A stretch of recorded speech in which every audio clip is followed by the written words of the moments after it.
سیدنا فاروق اعظم سے کسی نے کہا اگر کوئی بندہ چھوٹا گناہ کرتا ہے تو کیا ہوتا ہے؟ فاروق اعظم نے کہا چھوٹے بڑے گناہ کی بات آپ جانیں۔ فرماتے ہیں میں تو اتنا جانتا ہوں گناہ کوئی بھی کرو حضور کا دل دکھتا ہے۔ توجہ، یہ عاشق کی سوچ۔ اور پھر غور کرو، میں یہاں صرف عاشقان رسول سے مخاطب ہوں، مجھے بتاؤ اگر کوئی چھوٹے سے چھوٹا گناہ کرو تو بھی حضور کا دل دکھتا ہے صلی اللہ علیہ وسلم، وہ بھی کہاں کہاں کہاں؟ قبر انور میں۔ جو قوم اپنے نبی کو رنجیدہ کرے، دکھی کرے قبر انور میں، وہ قوم یہ سوچتی ہے کہ ان کو سکھ ملے گا، ان کو عزت ملے گی، ان کو وقار ملے گا، وہ شان کی زندگی جئیں گے۔ اللہ کے بندو سوچو تو صحیح کس راستے پر جا رہے ہو، کس دشا کو اختیار کیا ہے، کس راستے کو اختیار کیا ہے اور کہاں جا رہے ہو؟ کبھی سوچا جو ماں کا دل دکھائے ایک مرتبہ مرتے وقت اس کی زبان پہ کلمہ نہیں آتا، جو ایک دن میں درجنوں مرتبہ گنبد خضرا کے اندر اپنے نبی کا دل دکھائے، مرتے وقت اس کی زبان پہ کلمہ کیسے آئے گا؟ اپنے آپ میں ڈوب کر ذرا سوچو نا میرے بھائی، ہم کیا نہیں کر رہے ہیں، کون سا گناہ ہے؟ آئیے میں آپ کو بتاؤں۔ اللہ اکبر، سلطان العارفین سیدنا بایزید بسطامی رحمت اللہ تعالی علیہ، جن کے بارے میں طاؤس العلماء سید الطائفہ حضرت جنید بغدادی فرماتے ہیں اللہ نے بایزید بسطامی کو ولیوں میں وہ مقام عطا فرمایا ہے جو مقام فرشتوں میں اللہ نے جبریل کو عطا فرمایا ہے۔ حضرت سیدنا سلطان العارفین بایزید بسطامی رحمت اللہ تعالی علیہ، اللہ اکبر، آپ کو خون کا پیشاب ہوتا تھا، اور خون کا پیشاب، اللہ اکبر، یہ بیماری بڑی خطرناک کہی جاتی تھی کہ خون کا پیشاب کسی کو ہو، جب مریدین کو پتا چلا، مرید اپنے شیخ سے محبت کرتے ہیں، اپنے شیخ سے پیار کرتے ہیں، سلطان العارفین بایزید بسطامی کے مریدوں کو پتا چلا کہ مرشد کو خون کا پیشاب ہو رہا ہے، تو ان لوگوں کی بارگاہ میں عرض کیا حضور آپ کو خون کا پیشاب ہوتا ہے، ایک کام کریں، کسی اچھے حکیم سے علاج کرانے، کسی اچھے طبیب سے علاج کرانے۔ سلطان حضرت بایزید بسطامی فرماتے ہیں مریدوں سے، میرے بھائیوں میرا علاج کوئی حکیم نہیں کر سکتا، کوئی طبیب نہیں کر سکتا، جس کا علاج نہ کسی حکیم کے پاس ہے نہ کسی طبیب کے پاس ہے۔ لوگوں نے کہا حضرت آپ کا علاج حکیم اور طبیب کے پاس کیوں نہیں ہے؟ فرمایا یہ کوئی بیماری نہیں ہے، میں اپنے جوانوں کی خاص توجہ چاہتا ہوں، میری قوم کے جوانوں ذرا توجہ سے سننا، اسلاف کی فکر کیا ہے، بزرگوں کی فکر کیا ہے۔ سلطان العارفین بایزید بسطامی فرماتے ہیں میرا علاج، میری بیماری کا علاج نہ کسی حکیم کے پاس ہے نہ کسی طبیب کے پاس ہے۔ فرماتے ہیں وجہ یہ ہے بیماری میری کیا اس کو سمجھو۔ کہتے ہیں بچپن میں مجھ سے ایک گناہ ہو گیا تھا، وہ اپنے تئیں کہہ رہے ہیں میں صرف نقل کر رہا ہوں، ہم ان کے لیے گناہ نہیں مانتے، ہم اللہ والوں کو محفوظ علی الخطا مانتے، لیکن اپنے تئیں وہ اپنے بارے میں جو کہ ان کا اپنے عاجزی ان کے ساری۔ فرماتے بچپن میں مجھ سے گناہ ہو گیا تھا، اب جب وہ مجھے یاد آتا ہے کہ اس گناہ کے بارے میں قیامت میں اللہ مجھ سے پوچھے گا، جب اللہ اس گناہ کے بارے میں مجھ سے سوال کرے گا تو میں اللہ کو کیا جواب دوں گا؟ تو کیا جواب دوں گا؟ اس کے خوف سے، اللہ کے خوف سے میرا جگر پگھلتا ہے اور پگھل پگھل کر پیشاب کے رستے سے بہتا ہے۔ یہ کوئی بیماری نہیں ہے، یہ اللہ کے خوف سے میرا جگر پگھل کر کے بہ رہا ہے۔ اب بتاؤ بیماری کا علاج تو ہو سکتا ہے، خوف خدا کا علاج کیا ہے؟ خشیت ربانی کا علاج۔ بایزید بسطامی جیسا ولی بچپن کے متعلق یہ سوچے، بچپن میں کیا ہوا گناہ اس کے بارے میں بھی پوچھا جا سکتا ہے۔ جو نابالغ ہوگا اس پر تو کوئی شریعت کا حکم ہی نہیں ہے، وہ تو مکلف ہی نہیں ہے، لیکن جن کے رتبے ہیں سوا، ان کو سوا مشکل ہے۔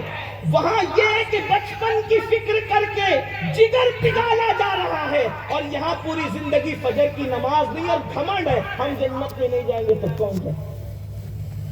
یہ مرنے کے بعد پتا چلے گا کہ کتنے بڑے دھوکے میں تھے۔ میں یہ نہیں کہہ رہا ہوں کہ آپ جہنمی ہو، میری بات کا غلط مفہوم مت لیجئے، لیکن میں یہ ضرور کہنا چاہتا ہوں اپنے اعمال کا احتساب کیجئے، اپنے اعمال کی فکر کیجئے۔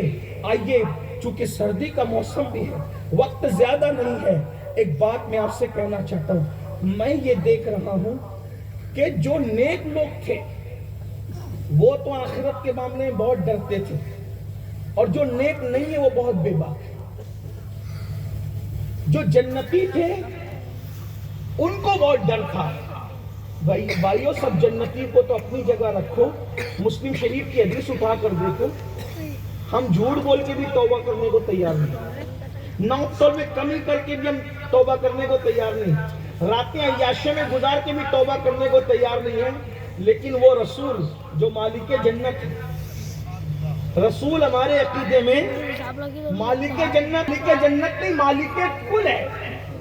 کہ ہمارا عقیدہ ہے کہ خالق کل نے آپ کو کل بنا دیا، دونوں جہاں ہے آپ کے قبضہ و اختیار میں. بلندی اتنی ہے، ان کی عظمت کا اندازہ کون کرے. اللہ اکبر. سدرہ ایک مقام ہے جسے سدرۃ المنتہا کہا جاتا ہے، اور سدرۃ المنتہا اس کو اس لیے کہتے ہیں کہ وہ مقامات کی انتہا ہے. اس انتہا پر ایک فرشتہ رہتا ہے. توجہ کرنا، بلندی دیکھو، عاجزی دیکھو اور اپنی حیثیت دیکھو. سدرۃ المنتہا پر ایک فرشتہ رہتا ہے، اس کا نام جبریل امین ہے. وہ سید الملائکہ ہے، سارے فرشتوں کا سردار ہے.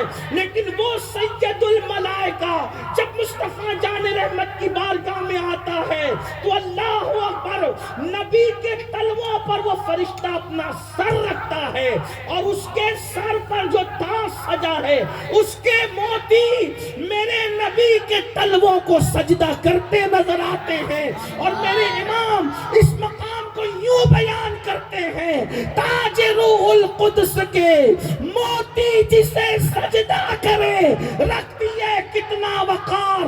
اللہ اکبر. ایڑیاں سدرہ کے مکین کے سر کے تاج کے موتی جس کے تلووں کو سجدہ کرے، جب تلوے کا یہ جلوہ ہے تو ان کے سر مقدس کا عالم کیا ہوگا. اور ان کی شان تو یہ ہے، جہاں بانی عطا کر دے، بنی جنت ہبا کر دے.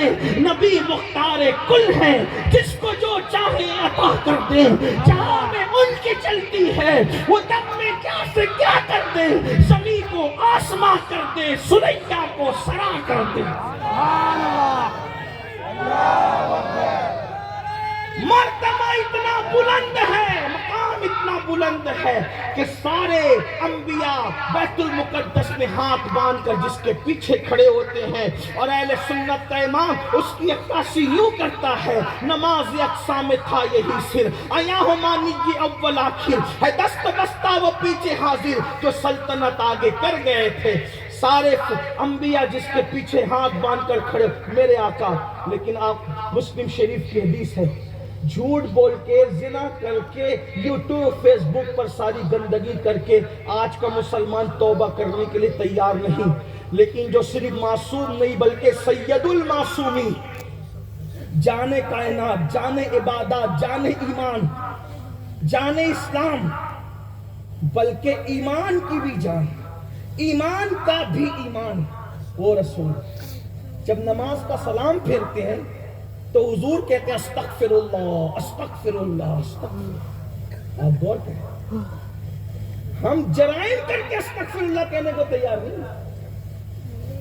اور سید المعصومین، اہم العبادات، اہم الفرائض، نماز پڑھ کے استغفار پڑھ کے امت کو کیا تعلیم دے رہے ہیں؟